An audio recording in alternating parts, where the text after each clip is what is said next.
atas. Step entrance.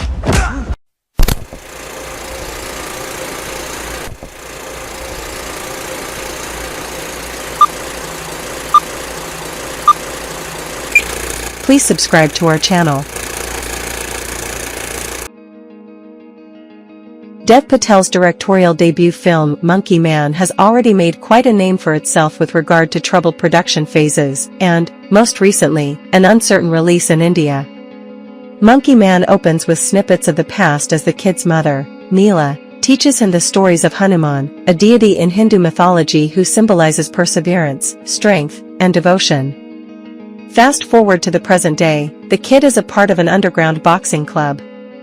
Run by Tiger, the kid comes to the ring decked in a monkey mask and loses every night for money. His real aim is to earn more money so he can find intel on Kings, a luxury brothel right in the center of Mumbai run by the infamous Queenie Kapoor.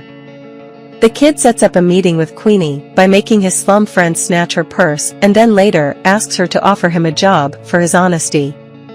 While Queenie isn't really interested at first, his forthright attitude makes her reconsider.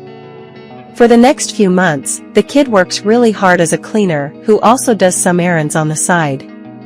He uses the alias Bobby during this time at King's. He meets Alfonso, a close associate of Queenie but someone who comes from the gutters like him, and Sita, a young girl forced into labor and serving the brothel's elite clientele.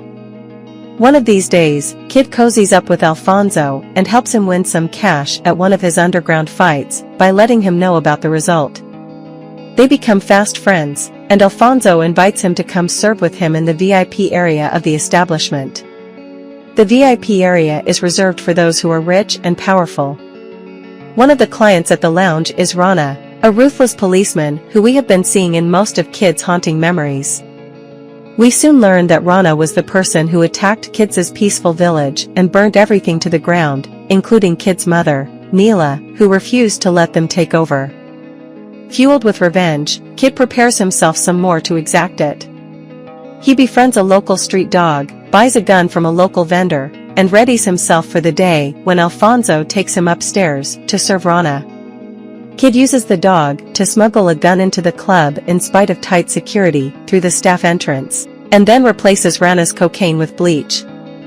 When Rana goes into the washroom, Kid attacks him. An intense fight ensues, and Kid eventually loses sight of his gun and gets surrounded by Rana's thugs. He tries his best to flee, first in Alfonso's vehicle, then through a local brothel, but is eventually spotted by a chopper and shot as he tries to run over the Dharawi slump roofs. Wounded, he falls into the polluted river that runs along. The Kid is reduced by Alpha and his fellow transgender pals who live in the shrine of a local temple that prays to the Ardhanarishvara deity. The half-male, half-female deity is a representation of the forces of Lord Shiva and Goddess Parvati, but the community that is headed by Alpha is marginalized just because they don't look and feel like the normal definition of a man and a woman. Alpha suggests that Kid, who has still not exacted his revenge, stays with them for a while. With nothing much to do, a heavily wounded Kid stays with the community and first recovers from his injuries and later trains himself to fight for himself again. One of these days, Alpha offers some hallucinogenic substance to help him look for what he wants. This allows him to really expand on the reason for his donning the monkey mask and revitalizes him with the vigor to fight against Rana. This eventually leads to the bigger devil in question, Baba Shakti. We get a glimpse of Baba Shakti throughout the film, but much like every other guru, he feels harmless. Until, of course, you learn what their faith-based propaganda is all about. In another one of the flashbacks, we learn that Baba Shakti has been trying his best to expand his cult, a hyper-religious group of people, a reference to present Hindu radicalized India, who are taking over the country. His aim is to expand his commune by obliterating the marginalized, targeting Muslims and other smaller communities, and taking over their place by posing that it always belonged to them. The Kid's peaceful community that used to live in the forest was forced to leave because, apparently, Baba Shakti ordered Rana to do it. He wanted a commune under his name to be built there, so he chose violence, something he claims to be against, to get what he wanted. Before leaving after being completely healed, Kid finds one of Alpha's associates being brutally beaten because they opposed the notice that was fixed on their temple's doorstep. The notice ordered the entire transgender community to vacate the premises because Baba Shakti's disciples would like to take over the temple for their own prayers, where the community would not be welcome. These marginalized people did not have enough money to feed the corrupted middlemen. So, Kid decides to take the little money in the donation box, go to Tiger's Fight Club, and ask one of his associates to bet on himself. After knocking out King Cobra, he fights the reigning champion, Balu, the bear, and takes away the money. The fight gives Monkey Man a rebirth as he leaves the money for Alpha and his new friends. Meanwhile, it becomes apparent that Baba Shakti, the most powerful person in the country right now, is also funding the Sovereign Party, which wins the election. On Diwali, as the nation celebrates the Festival of Lights, all the corrupted, evil souls round up at King's for their success. Among them are Rana and Baba Shakti. The kid gets to know about the situation and, in spite of the high security, infiltrates through with whatever weapon he can find or makeshift. He fights Rana in the room where the speech is going on, but both Rana and Baba Shakti escape soon after. He tries to fight through the raging number of thugs in the building, but he is surrounded completely. When more men show up after he kills a bunch, he feels a little helpless, but soon, Alpha and his warriors show up to fight alongside him. They try their best to kill them off, but Queenie, who is pissed at Kid for turning her establishment into a dumpster fire, shows up with a gun and starts killing them off.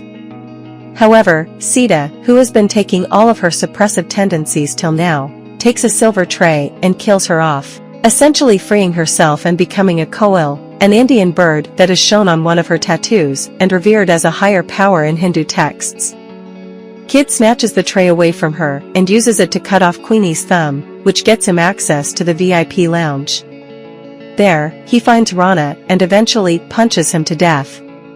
He does leave the Sovereign Party leader alive, mostly because he knows that he is a mere puppet to the puppeteer, Baba Shakti. He then gets into the lift and goes up to the King's Lounge. There, he finds Baba Shakti, who tries to give him a dose of non-violence but eventually uses the blades hidden in his paduka, an ancient form of footwear that sadhus and non-violence projectionists use, and fatally wounds Kid.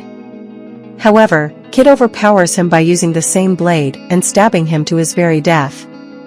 The ending of Monkey Man, 2024, finds the kid reminiscing about his mother's sweet memories and their devotion to Lord Hanuman. Having exacted his revenge and killed the lot that led him here, Kid stumbles from the wounds inflicted on him, and the movie fades to black.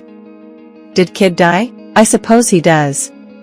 Since Baba Shakti stabbed him right in his heart, we can assume that he would eventually succumb to those wounds and die. However, resurrection is often a part of Indian mythology, and if Patel feels that there's more to the story than what he has carved, we might see Monkey Man resurrected once again. So that's Monkey Man film summary and ending explained. I hope you like this video. Please leave a comment and subscribe to this channel. See you in another video. Bye.